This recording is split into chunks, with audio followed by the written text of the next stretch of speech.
up on this edition of the Desert Vision, divers take the plunge and two countries come together to bond over sports.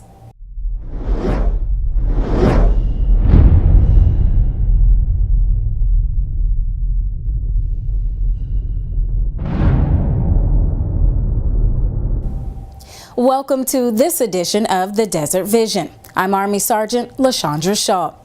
A common goal our many branches of service share during deployment is safely completing the mission. Army Sergeant Andre Clark introduces us to a soldier who looked outside the military to ensure that goal's met. Would you believe behind this view there's smoke in the air, sparks flying, and the of metal hitting the ground? Luckily, mission is Staff Sergeant Bailey's #1 priority. Well, that and training the guys, making sure that they have everything that they need. Because once again, if they don't, then it means I'm not doing my job. And as a person, I don't think I could live with myself if I knew that I wasn't providing for them. Bailey's not only focused on training his soldiers, he's also committed to the safety of everyone as well. A commitment that gives his soldier the chance to go above and beyond and study a field that some might say is in his blood.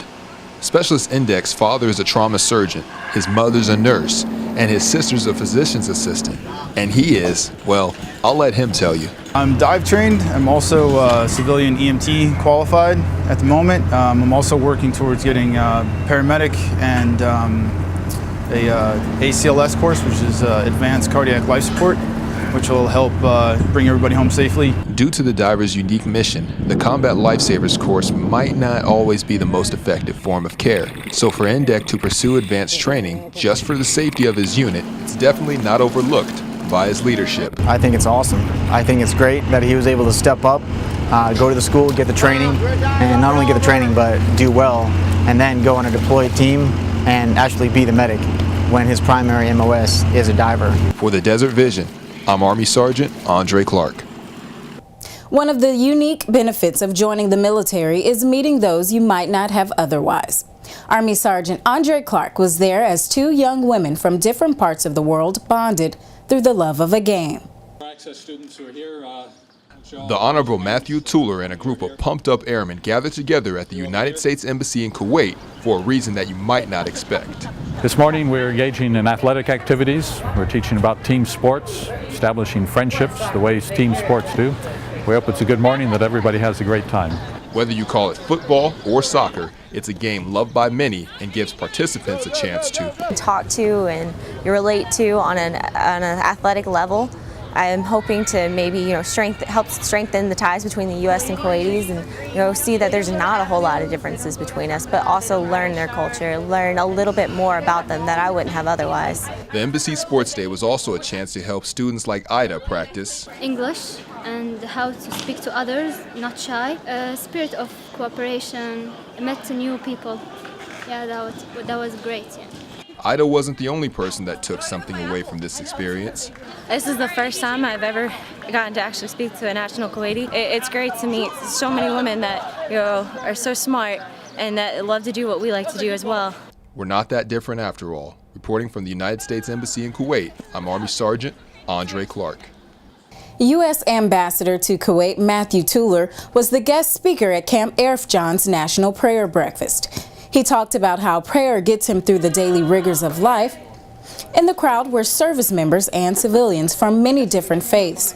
They ate breakfast, listened to music, and talked about their experiences.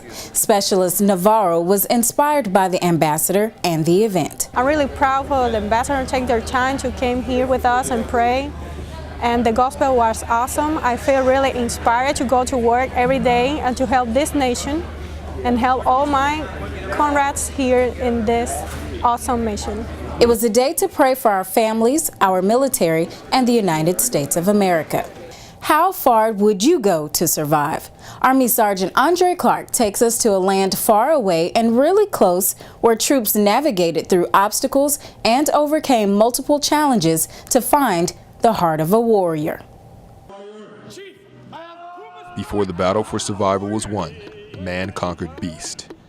On this day, few stood against many, as Pumbaa's pride reigned supreme. Members of the Camp Arifjan community created tribes to compete against each other during the recent MWR Survivor.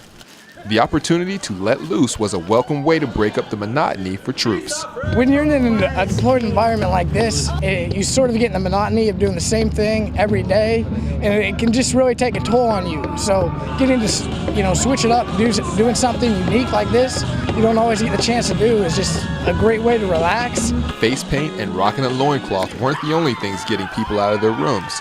For some, it was a well-needed distraction from missing their loved ones. I think it's important that troops have a chance to, one, come together, maybe think about things other than family for a while, think about friendship, camaraderie, and it kind of takes your mind, off of being away from home. It helps, so it's definitely terrific to have. For the Desert Vision, I'm Army Sergeant Andre Clark. Thanks for watching this edition of the Desert Vision. For those stories and more, you can find us on Facebook at www.facebook.com/PattonZone.